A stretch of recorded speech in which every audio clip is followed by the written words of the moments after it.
It was supposed to be just another Thursday morning. Lisa had her coffee in hand, her purse over her shoulder. She was heading out the door to visit her younger sister like she did every week. They had this routine going for almost 3 years now, ever since the accident that changed everything. Every Thursday at 10 in the morning, Lisa would drive across town to spend a few hours with her sister, catch up on life, maybe watch a show together. Just be there for her. But when Lisa pulled into the driveway that morning, something felt immediately wrong. Her sister's car was there, which was normal, but the front door was wide open. That wasn't normal at all. It was early March, still cold enough that nobody left their doors open. Lisa's heart started beating faster as she parked and got out of her car. That's when she saw her sister sitting on the front porch, and Lisa's stomach dropped. Her sister was in her wheelchair, wrapped in a blanket, and she was crying. Not just a few tears, but really crying, the kind of crying that shakes your whole body. Lisa dropped her purse and ran toward the house, but then she stopped dead in her tracks. The ramp was destroyed. Completely destroyed. The wooden accessibility ramp that her sister needed to get in and out of her house looked like someone had taken a sledgehammer to it. Boards were snapped in half. Some were missing entirely, and the metal support rails were bent at horrible angles. Nails and screws were scattered everywhere across the driveway and the lawn. It looked like a tornado had hit just that one specific spot, leaving everything else untouched. Lisa felt sick. She walked up to her sister, carefully avoiding the debris, and knelt down beside the wheelchair. Her sister couldn't even speak at first, just pointed at the destruction with a shaking hand. When she finally found her voice, the words came out between sobs. This didn't happen by accident. Someone did this on purpose. Someone came to her house in the middle of the night and destroyed the one thing that gave her independence. The one thing that let her come and go from her own home. Without that ramp, she was trapped. She couldn't get down the 3 steps from her porch. She couldn't go to work. She couldn't go anywhere. Lisa sat there on the cold porch, holding her sister while she cried, and felt anger building inside her like nothing she'd felt before. Who does something like this? What kind of person destroys something that a disabled person needs to live their life? Her sister wasn't bothering anyone. She just wanted to live in her house, go to her job, see her friends, live a normal life. And someone had taken that away from her. Her sister eventually calmed down enough to explain what had been happening. It started about 6 months ago, not long after she had the ramp installed. The neighbors next door, an older couple, had started making comments. At first, it was just small things, passive-aggressive remarks about how the ramp didn't match the neighborhood aesthetic. Then it got worse. They started complaining that it was bringing down property values. They said it made the street look like a hospital zone. Lisa remembered her sister mentioning these neighbors before, but she hadn't realized how bad it had gotten. Her sister pulled out her phone with trembling hands and showed Lisa the messages and notes she'd been receiving. There were printed letters that had been left in her mailbox, typed so there'd be no handwriting to trace. They said things like, "This neighborhood has standards and some people don't belong in nice areas." One note actually suggested that she should move somewhere more appropriate for people in her condition. Her condition. Like using a wheelchair made her less than human. Like she didn't deserve to live in her own house that she'd bought with her own money. Lisa felt her hands balling into fists as she read through the messages, but it got worse. Her sister had been documenting everything, keeping every note, every complaint. She'd even contacted the Homeowners Association multiple times. The HOA had done nothing. They'd said it was a personal dispute between neighbors and they couldn't get involved. Her sister had tried to be reasonable, tried to talk to the neighbors directly, but they wouldn't even open their door when she knocked. Then her sister showed Lisa something else. She had a security camera, one of those doorbell cameras that records when there's movement. She'd installed it a month ago after finding her trash cans knocked over 3 times in 1 week. Lisa watched the footage and her blood ran cold. The timestamp said 2:47 in the morning. It's just a few hours earlier. 2 people wearing dark hoodies walked up the driveway. They looked around, checking if anyone was watching, and then they got to work. One of them had a crowbar. The other had what looked like a small sledgehammer. For 15 minutes, they systematically destroyed the ramp. They didn't just damage it. They made sure it was completely unusable. They ripped up boards, bent the metal supports, scattered the hardware everywhere. It was deliberate. It was personal. It was cruel. Lisa watched her sister's face as the video played. The defeat there, the exhaustion, the fear. Her sister had been through so much already. The accident 3 years ago that left her paralyzed from the waist down. The months of physical therapy. Learning to live in a wheelchair. Fighting with insurance companies. Modifying her house. Rebuilding her entire life. And she'd done it. She'd actually done it. She'd gotten her independence back, found a job she loved, made a life for herself, and now someone had tried to take it all away again. Not because she'd done anything wrong, just because they didn't want to look at a wheelchair ramp. Lisa stood up and pulled out her own phone. Her hands were shaking, but her voice was steady when she called 911. She explained the situation to the dispatcher, who said they'd send an officer right away. While they waited, Lisa went inside and made tea for both of them. Her sister's house was beautiful inside. She'd worked so hard to make it accessible and comfortable. Wide doorways, a roll-in shower, lowered countertops in the kitchen. Everything was perfect for her needs, but now she couldn't even leave. The front door was the only way in and out that was accessible. The back door had stairs too. She was literally trapped in her own home until that ramp could be fixed. The police officer arrived about 20 minutes later. He was professional and kind, which Lisa appreciated, but his words were not what they wanted to hear. He looked at the security footage, took photos of the damage, wrote down everything in his notebook. But then he explained the reality of the situation. Without being able to clearly identify the people in the video, it was hard to prove who did it. Yes, the neighbors were obvious suspects. Yes, there was a history of harassment, but the video was dark. The faces weren't visible. And unless there was concrete evidence, his hands were tied. He could file a report. He could note the neighbors as persons of interest, but that was about it. He suggested they contact their insurance company and a lawyer. After he left, Lisa sat with her sister and started making phone calls. First to the insurance company. The news there wasn't good either. The ramp would cost about $3,500 to replace. Her sister's homeowner's insurance had a $2,000 deductible. And even if they filed the claim right away, the money wouldn't come for weeks. Then, Lisa called contractors. 5 of them. None could start work for at least 2 weeks. Some said 3 weeks. Everyone was booked up solid. Her sister started crying again. 2 weeks minimum without being able to leave her house. 2 weeks of missed work, missed doctor's appointments, missed physical therapy sessions that were crucial for maintaining her strength and health. Lisa made a decision right there. She wasn't going to let this go. She didn't know exactly what she was going to do yet, but she knew she wasn't going to let these neighbors get away with this. Her sister had every right to live in her house with the accommodations she needed, and whoever did this was going to face consequences.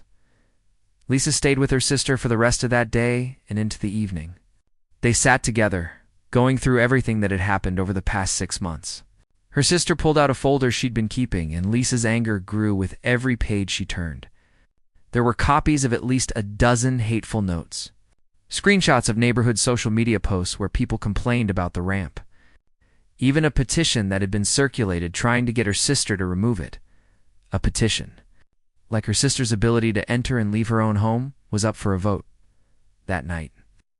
After her sister finally fell asleep, exhausted from crying and stress, Lisa sat in the living room with her laptop. She couldn't stop thinking about that security footage. Something about it bothered her. She asked her sister if she could review it again, and her sister gave her the password to access the camera system. Lisa watched the video over and over. The footage was grainy and dark, but she kept pausing it, zooming in, looking for any detail that might help. And then, about the 10th time through, she saw it. When one of the people bent down to rip up a board, their hoodie sleeve rode up. Just for a second, maybe 2 seconds. But it was enough. There was something on their arm. A tattoo, maybe, or a birthmark. It was too blurry to tell exactly what it was, but it was distinctive. She kept watching. The other person, the one with the sledgehammer, had something too. They were wearing a jacket under their hoodie, and when they raised their arms to swing, Lisa could see a logo on the jacket. It was small, hard to make out, but it was there.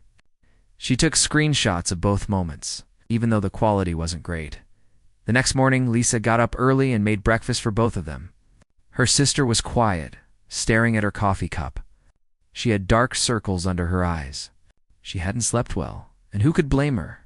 She was supposed to be at work in an hour, but she couldn't go. She'd already called in sick. She had a physical therapy appointment that afternoon that she'd have to cancel. Her whole life was on hold.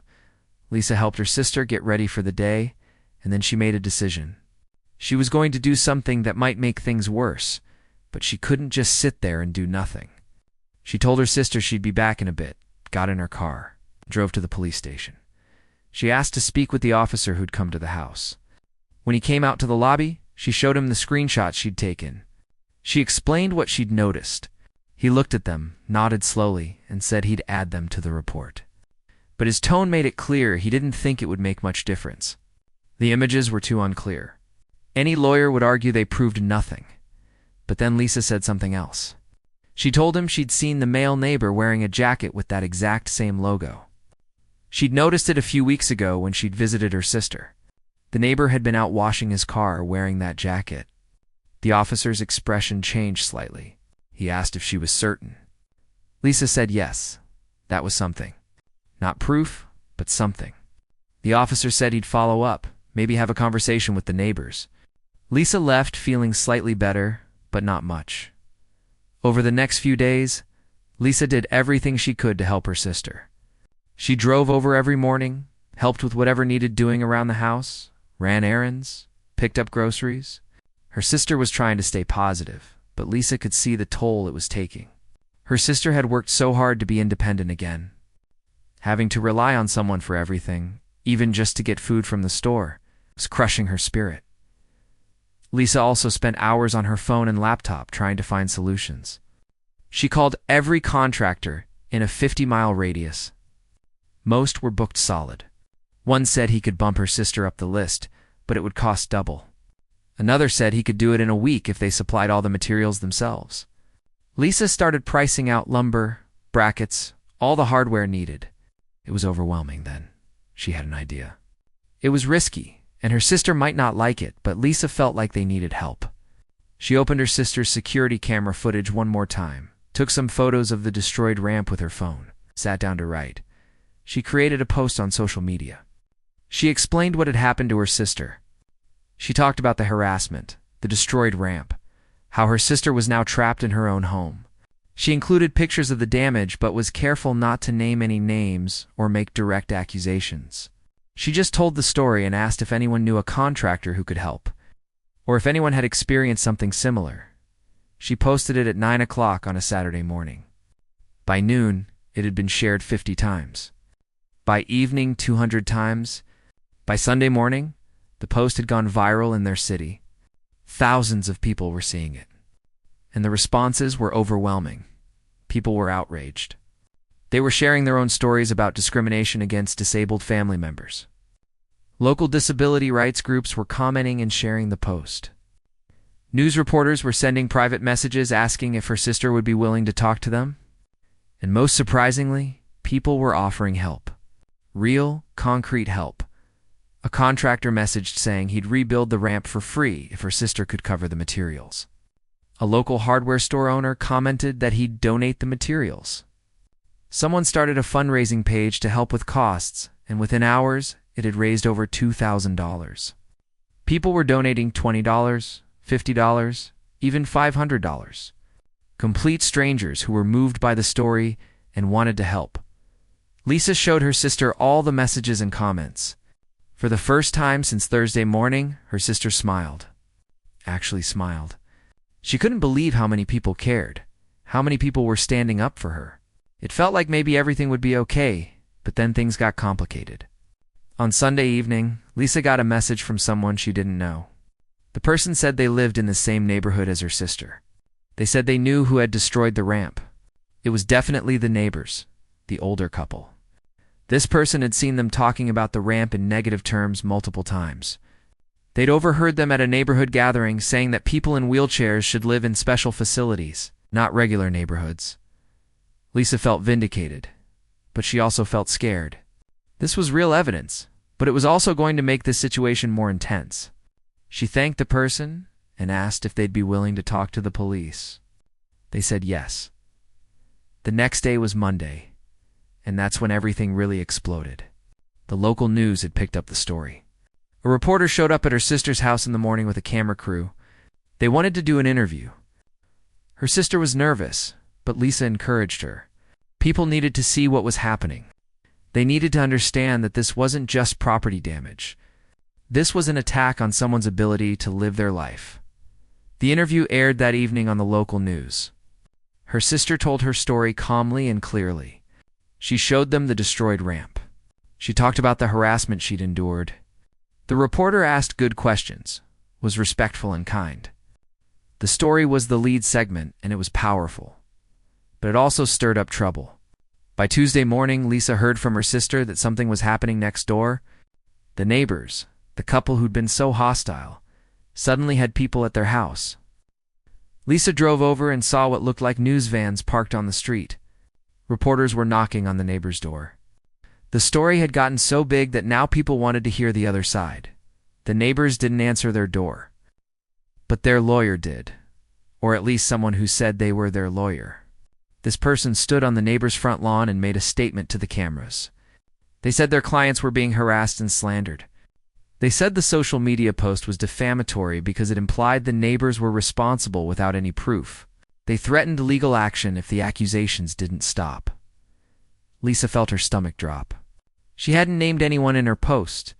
She'd been so careful. But the implication was there, and apparently that was enough. Her sister called her in tears. She was scared. She didn't want to get sued. She couldn't afford a lawsuit on top of everything else. Maybe they should just drop the whole thing, take the post down, accept whatever help they'd gotten, and move on quietly. But Lisa couldn't do that. Her sister deserved justice. She deserved to feel safe in her own home. And the fact that these neighbors were threatening legal action made Lisa think they had something to hide. Innocent people don't lawyer up that fast. The fundraising page had raised over $8,000 by Tuesday afternoon. The contractor who'd volunteered to do the work for free had already ordered materials and was planning to start on Thursday. Things were moving forward. But Lisa couldn't shake the feeling that this was far from over. She spent Tuesday evening going back through everything again. All the notes, all the messages, all the documentation her sister had kept. And she noticed something she'd missed before. One of the printed notes that had been left in her sister's mailbox had a small smudge on it. Like someone had touched it with a finger that had paint or ink on it. It was barely visible, but it was there. Lisa took the note to a friend who worked in forensics. Just a friend favor, nothing official. Her friend looked at it under a special light and said the smudge appeared to be paint. A specific type of outdoor paint, the kind used on decks and porches. Lisa drove back to her sister's neighborhood that night and did something she probably shouldn't have done. She walked past the neighbor's house, and there, on their back deck, was a can of paint, the same color as the smudge. The community response kept growing bigger than anyone expected. By Wednesday morning, the fundraising page had hit $12,000. People from other cities were sharing the story. Disability advocacy groups from across the state were reaching out. The local news station had run a follow-up piece, and now national outlets were picking it up. Her sister's story was resonating with people everywhere. But with all that attention came problems Lisa hadn't anticipated. The contractor who'd volunteered to help called Wednesday morning. He was still willing to do the work, he said, but his business was getting threatening phone calls. Someone had left a 1-star review on his company's page, saying he was a fraud who took advantage of people. Another review claimed he did terrible work. These were obviously fake, posted by people who'd never used his services, but they were damaging his reputation. He told Lisa he thought the neighbors were behind it, or at least their supporters. Apparently not everyone in the community saw her sister as the victim. Some people thought the whole thing was blown out of proportion. Some thought her sister was looking for attention or money. The contractor assured them he was still going to rebuild the ramp, but he wanted them to know what he was dealing with. Lisa felt terrible. This kind man was trying to help, and now his business was being attacked. She wrote a public post thanking him by name and encouraging people to support his business. Within an hour, his company page was flooded with positive reviews and messages of support. It helped, but the damage was already done. Some of those negative reviews would stay up, and they'd affect his business. That same day, something else happened. Her sister received a letter in the mail. Not one of those anonymous typed notes this time. This was from a law firm on official letterhead. The neighbors were threatening to sue her for defamation, harassment, and intentional infliction of emotional distress. The letter claimed that her sister had orchestrated a social media campaign to destroy their reputation without any evidence of wrongdoing. It demanded that she remove all posts, issue a public apology, and cease all communication about them. Her sister called Lisa in a panic. The letter said if they didn't comply within 72 hours, the neighbors would file a lawsuit seeking damages of $100,000. $100,000. Her sister didn't have that kind of money. Even if she won the lawsuit, the legal fees alone would bankrupt her. Lisa drove over immediately. They sat together reading the letter over and over. Her sister wanted to just give in, take everything down, apologize, make it go away. She couldn't handle a lawsuit on top of everything else. But Lisa was furious. This was exactly what the neighbors wanted. They'd destroyed the ramp and now they were trying to silence her sister from even talking about it. Lisa called the lawyer friend who'd given her advice before. He read through the letter over the phone and was quiet for a moment. Then he said something interesting. Threatening a lawsuit and actually filing one were two very different things. This letter was meant to scare them. And while it was true that her sister could theoretically be sued, the neighbors would have to prove actual defamation. Since her sister had never publicly named them and everything she'd said was true, they'd have a very hard time winning. More importantly, he said, if this went to court, the neighbors would have to sit for depositions. They'd have to answer questions under oath about whether they destroyed the ramp. If they lied, that was perjury. If they told the truth, well, that was confession. Most likely, he said, this letter was a bluff. But to be safe, he offered to respond to it on her sister's behalf, free of charge. That evening, Lisa did something she'd been thinking about for days. She went next door to the neighbor's house and knocked on the door. She knew it might be a bad idea, but she needed to try. She needed to look these people in the eye and ask them directly why they'd done this. The woman answered. She was probably in her late 60s, well-dressed, with perfect hair and makeup. She looked at Lisa with cold eyes and asked what she wanted.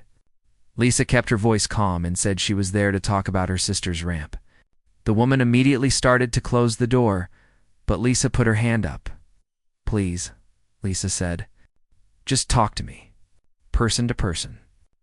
My sister just wants to live in her house. She's not hurting anyone. The woman's face twisted into something ugly. She said that neighborhood had standards. That when she and her husband bought their house 40 years ago, it was a nice area where people took pride in their homes. She said the ramp was an eyesore that made the whole street look like a medical facility. She said property values were already dropping because of it. Lisa felt her hands shaking. She asked if the woman had destroyed the ramp. The woman smiled, actually smiled, and said she had no idea what Lisa was talking about. Then she said something that made Lisa's blood run cold. She said that maybe if some people couldn't maintain their properties properly, they should consider moving somewhere more appropriate. Lisa wanted to scream. She wanted to tell this woman exactly what she thought of her. But instead, she just said, my sister has a right to live here, and what you've done is illegal. The woman laughed and shut the door in her face. Lisa stood there for a moment, shaking with anger, and then walked back to her sister's house. Her sister had seen the whole thing from the window. She was crying again. I can't stay here, her sister said. Even if we fix the ramp, even if we prove they did it, I can't live next to these people. I'll never feel safe.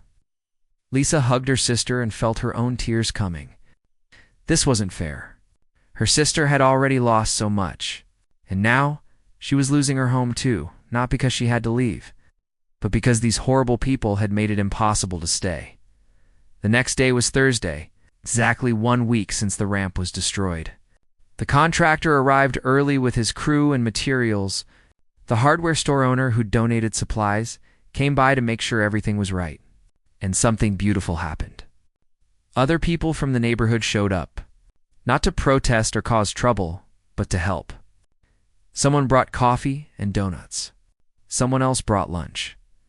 A few people just stood there and watched, showing their support. The work took most of the day, but by evening, there was a new ramp. It was actually better than the old one. Sturdier, with better lighting, and a non-slip surface. The contractor had put his heart into it, you could tell. When it was finished, he walked her sister down it and back up, making sure everything was perfect. Her sister was crying, but this time from gratitude. But Lisa noticed something. The neighbors were watching from their window, and they didn't look pleased. They looked angry. Really angry that night, Lisa stayed at her sister's house. She didn't trust the neighbors not to try something. She slept on the couch with her phone next to her, checking the security camera feed every time she woke up. Nothing happened. But she couldn't shake the feeling that this wasn't over. Friday morning brought news that changed everything. Lisa's phone rang at 7 a.m. It was the police officer who'd taken the original report. He said he needed to come by and talk to them. He sounded serious. When he arrived, he had someone with him. A detective. They sat down in her sister's living room and the detective pulled out a tablet. He explained that they'd been investigating, following up on leads. They'd had the security footage analyzed by a specialist who worked with video enhancement. The specialist had been able to clear up some of the blurry parts. He showed them the enhanced footage. It was startling how much clearer it was. You still couldn't see faces completely, but you could see enough. The tattoo on one person's arm was clearly visible now. It was a distinctive design, some kind of military insignia. The logo on the jacket was clear too. It was from a local country club. The detective said they'd interviewed neighbors who'd confirmed that the male neighbor had that exact tattoo. He'd served in the military years ago and was proud of it, showed it off regularly. The detective had also checked the country club membership list. The male neighbor was a member. It was circumstantial evidence, not a smoking gun, but it was building a case. Then the detective said something else. They'd found more victims. 2 other families in different neighborhoods had come forward after seeing the news coverage.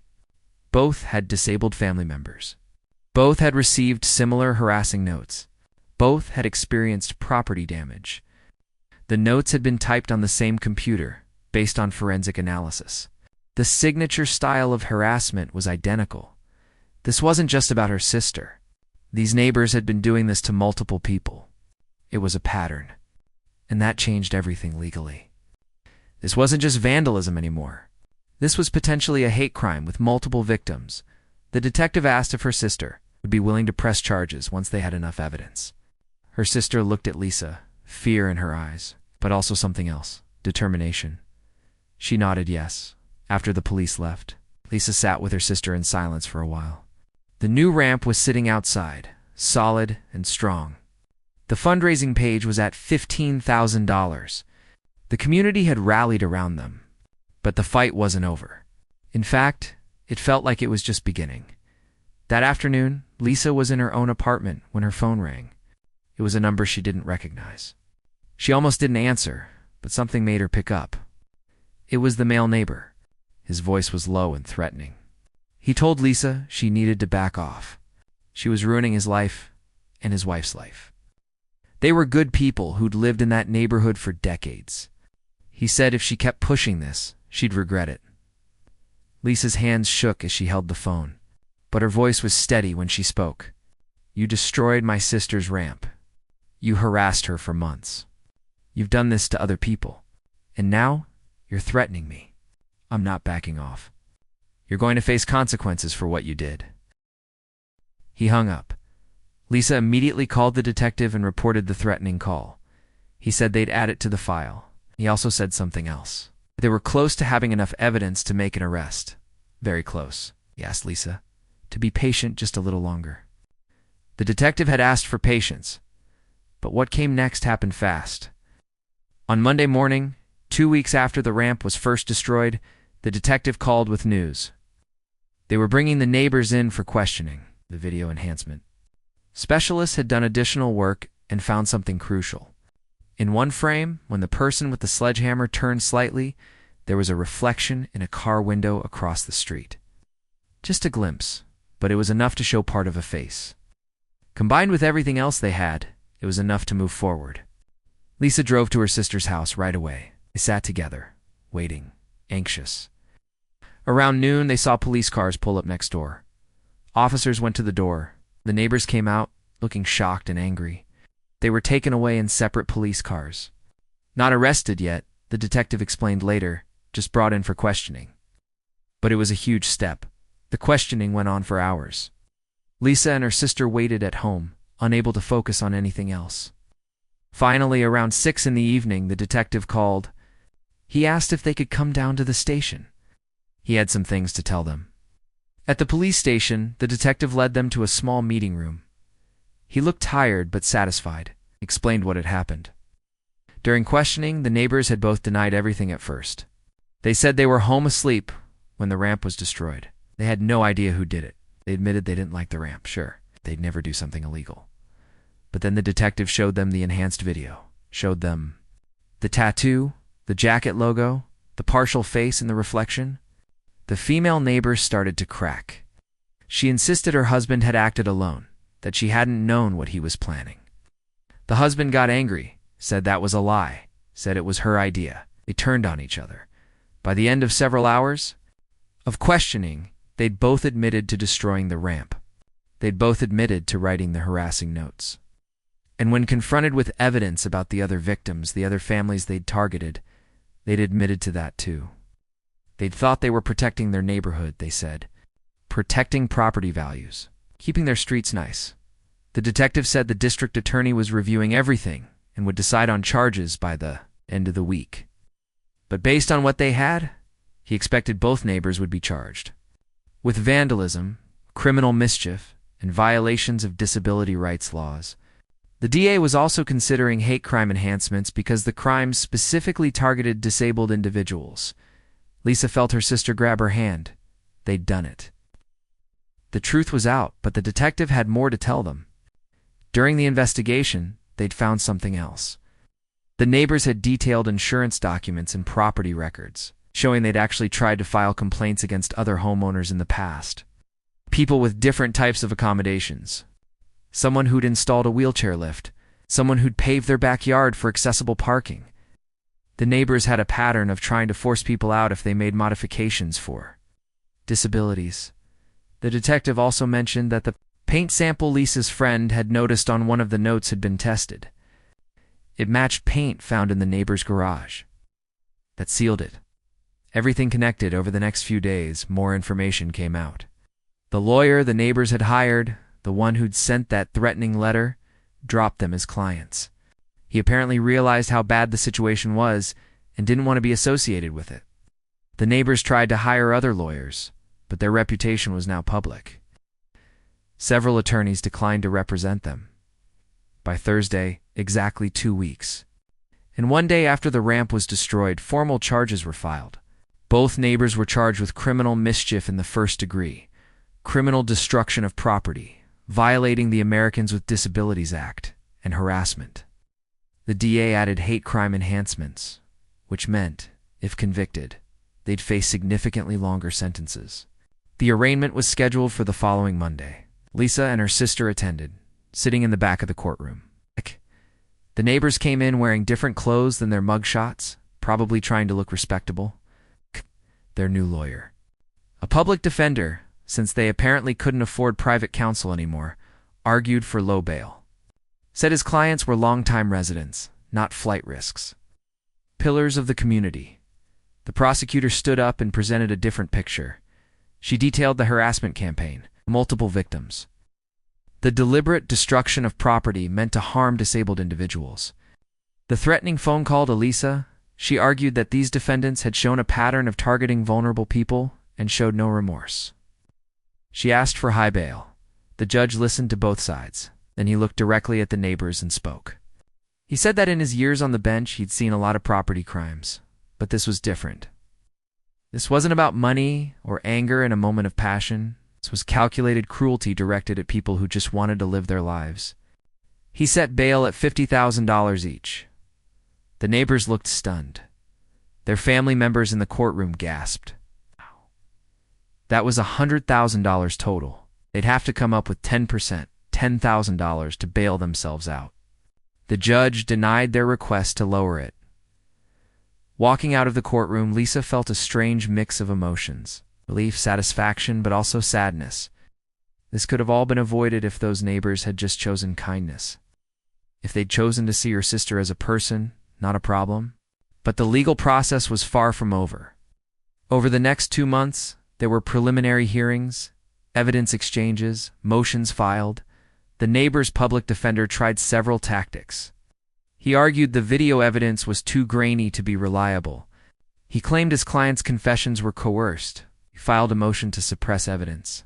None of it worked. The judge ruled against them every time. During this period, something else happened. The Homeowners Association, which had ignored her sister's complaints for months, suddenly became very interested in the case. Their lawyer reached out to Lisa's sister with a settlement offer. They'd pay her $20,000 if she agreed not to sue them. For failing to address the harassment, Lisa's sister consulted with the lawyer friend who'd been helping them. He said $20,000 was insulting. The HOA's negligence had allowed the harassment to continue and escalate. They should have acted on the complaints. They should have protected her, he suggested. Countering with $75,000, the negotiation went back and forth for weeks. Eventually, they settled on $65,000. The HOA also agreed to implement new policies. They'd create a committee specifically to handle disability accommodation issues. They'd provide training for all board members on disability rights. They'd establish clear consequences for residents who harassed others over accessibility modifications. Her sister also filed a civil lawsuit against the neighbors personally, seeking damages for emotional distress, lost wages from missed work, medical setbacks from missed therapy appointments, and the cost of additional security measures she'd had to install. The neighbor's lawyer tried to argue they couldn't afford to pay, but discovery revealed they had significant assets: a house paid off, retirement accounts, investments. They'd just been pretending to be broke. Meanwhile, the criminal case moved to our trial. The neighbor's public defender made one last attempt to resolve things. He approached the prosecutor about a plea deal. His clients would plead guilty to lesser charges in exchange for reduced sentences. The prosecutor wasn't interested in going easy on them, but she was practical. A trial would take time and resources, and there was always a small risk a jury wouldn't convict. She offered a deal, but not a generous one. Both neighbors would have to plead guilty to criminal mischief in violation of disability rights laws. No hate crime charges, which saved them from longer sentences, but they'd still serve jail time. Plus probation, community service at disability advocacy organizations, and full restitution to all victims. The public defender took the offer back to his clients. They didn't want to take it. They still believed they hadn't done anything really wrong, but their lawyer explained reality. If they went to trial and lost, which was likely given the evidence, they'd face much longer sentences. The hate crime enhancements alone could add years. After a weekend to think about it, they accepted the plea deal. The hearing was scheduled for the following Wednesday. Lisa and her sister attended again, along with the other 2 families the neighbors had harassed. This time the judge asked if any of the victims wanted to speak before he accepted the plea and imposed sentencing. Her sister wheeled herself up to the microphone. Her voice shook at first, but grew stronger as she spoke. She talked about what the past months had been like. The fear of finding hateful notes in her mailbox, the isolation of being trapped in her own home after the ramp was destroyed, the feeling of being targeted simply for existing as a disabled person. She talked about how she'd worried she'd have to move, have to give up the home she loved and had worked so hard to modify. But she also talked about the community support that had lifted her up. The thousands of strangers who donated money, the contractor who rebuilt her ramp, the neighbors who stood with her. She said she'd learned that for every person filled with hate, there were dozens filled with compassion. And she hoped these defendants would learn from this experience and choose compassion in the future. When she finished, there wasn't a dry eye in the courtroom. Even the public defender looked moved. One of the other victims spoke to, an elderly man whose son used a wheelchair. He talked about how the harassment from these same defendants had made his son afraid to use their own front yard. Then it was the judge's turn to speak. He addressed the defendants directly. He said their actions had revealed a deep lack of empathy and humanity. They had targeted people at their most vulnerable and tried to drive them from their homes. That wasn't just illegal, it was morally reprehensible. He said he hoped their time in custody would give them opportunity to reflect on their choices. Then he imposed sentencing. The husband would serve 18 months in county jail, followed by 3 years of probation. The wife would serve 12 months, followed by 3 years of probation. Both would have to complete 500 hours of community service, specifically at organizations serving disabled individuals. Both would be required to attend sensitivity training and counseling. And both would pay full restitution to all 3 families they'd harmed. The sentencing hearing ended with both defendants being taken into custody immediately. They'd report to county jail that day to begin serving their sentences. As the bailiff led them out of the courtroom, the female neighbor looked back at her sister one last time. Lisa couldn't read her expression. Was it regret? Anger? Maybe both. Outside the courthouse, reporters were waiting. They wanted statements from her sister and the other victims. Lisa watched as her sister spoke calmly to the cameras. She said she hoped this case would send a message that targeting people with disabilities wouldn't be tolerated. She thanked everyone who'd supported her. She looked confident and strong. Nothing like the broken woman who'd been crying on her porch 3 months earlier. The next few weeks were busy with paperwork and final legal details. The civil lawsuit against the neighbors settled out of court. They agreed to pay her sister $45,000 in damages. Combined with the $65,000 from the HOA and the money from the fundraising page, her sister suddenly had financial security she'd never had before. It didn't erase what happened, but it helped. The restitution payments started coming in too. The neighbors had to pay for the ramp replacement. All of her sisters lost wages, her missed medical appointments, and additional counseling sessions she'd needed to process the trauma. It totaled nearly $15,000. The court set up a payment plan since they couldn't pay it all at once, but money wasn't the most important thing that came from all this. The local city council had been watching the case closely. A councilwoman who'd followed the story reached out to Lisa and her sister. She wanted to know if they'd be willing to speak at an upcoming council meeting about disability rights and housing discrimination. They agreed. The meeting was packed. Disability advocacy groups showed up in force. So did local media. Lisa's sister told her story again, but this time, she wasn't just sharing what happened to her. She was advocating for change. She talked about how inadequate the existing protections were, how the HOA had ignored her complaints, how there needed to be stronger laws and better enforcement. Other people spoke too. Parents of disabled children, people who used mobility aids, advocates who'd been fighting for years for better accessibility. The council listened, really listened, and 2 months later, they passed new ordinances. Any HOA that received complaints about disability-related harassment would face fines if they didn't investigate within 30 days. Property owners who damaged accessibility features would face increased penalties. And the city would create a new office specifically to handle complaints about disability discrimination in housing. It wasn't perfect, but it was real change. Her sister had taken something horrible and turned it into something that would help other people. Lisa had never been more proud of her. The neighborhood changed too. The house next door, the neighbor's house, went up for sale about 6 months after they went to jail. Nobody wanted to buy it at first. Everyone knew what had happened there. Eventually it sold to a young couple with a newborn baby. They came over to introduce themselves the day they moved in. They said they'd heard about what happened and wanted her sister to know they were appalled by it. They said they'd be good neighbors, and they were. The wife sometimes brought over cookies. The husband helped her sister with yard work she had trouble reaching. They treated her exactly like they treated everyone else on the street, with basic kindness and respect. It was such a simple thing, but it meant everything. Other neighbors started being friendlier too. People who'd signed that petition months ago now went out of their way to wave hello. Some actually apologized. They said they hadn't really thought about what they were doing. They'd just gone along with the crowd. They felt terrible about it now. Her sister forgave them, though Lisa wasn't sure she would have been so gracious. The contractor who'd rebuilt the ramp became a friend. His business had actually grown because of all the publicity. People wanted to hire the guy who'd stood up for what was right. He started specializing in accessibility modifications and now had more work than he could handle. He sometimes stopped by to check on her sister's ramp, make sure it was holding up well. He always refused payment for these check-ins. About 8 months after everything started, Lisa and her sister attended a community event for disability awareness. It was organized by one of the advocacy groups that had supported them.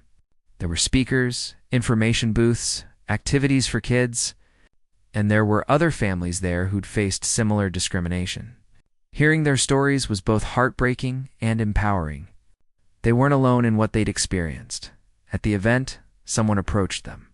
It was one of the other victims from the neighbors' harassment campaign, the elderly man whose son used a wheelchair. He thanked them for coming forward. He said his family had been suffering in silence until they saw the news coverage. Knowing they weren't alone had given them courage to report what happened to them. He said Lisa's sister had started a domino effect that helped multiple families get justice. That same month, her sister did something brave. She started a support group for people with disabilities who'd experienced housing discrimination or harassment. They met twice a month at the local library. Sometimes 3 people showed up, sometimes 15. They shared stories, offered advice, connected each other with resources. Her sister had found a new purpose, a way to help others going through what she'd endured. Lisa watched her sister transform over those months. The fear and defeat from that morning on the porch were replaced with confidence and determination. She'd learned she was stronger than she thought. She'd learned that speaking up mattered. She'd learned that community and solidarity could overcome hate. The fundraising page that had raised over $15,000 still had money left over after all the expenses were covered. Her sister donated it to a local organization that helped low-income disabled individuals make accessibility modifications to their homes. She said she'd been lucky to have resources and support. Not everyone did. She wanted to help. A year after the ramp was first destroyed, her sister and Lisa were sitting on the porch together on a Thursday morning, just like they used to. The new ramp was weathered now, but solid. Flower boxes lined both sides of it, her sister's touch to make it beautiful as well as functional. They were drinking coffee and talking about nothing in particular when her sister said something. That stuck with Lisa. I used to Think the worst thing that ever happened to me was an accident that put me in this wheelchair. And it was terrible, no question. But I adapted. I rebuilt my life. And then the worst thing was finding my ramp destroyed and feeling targeted and helpless. But you know what? That led to something important. It led to change. It led to me finding my voice. It led to protecting other people from going through the same thing. I'm not glad it happened, but I'm glad I didn't let it break me. Lisa felt tears in her eyes. She thought about how far they'd come from that horrible Thursday morning. The journey hadn't been easy. There had been fear, anger, stress, sleepless nights. There had been times when giving up seemed easier, but they hadn't given up. And because they hadn't, real change had happened.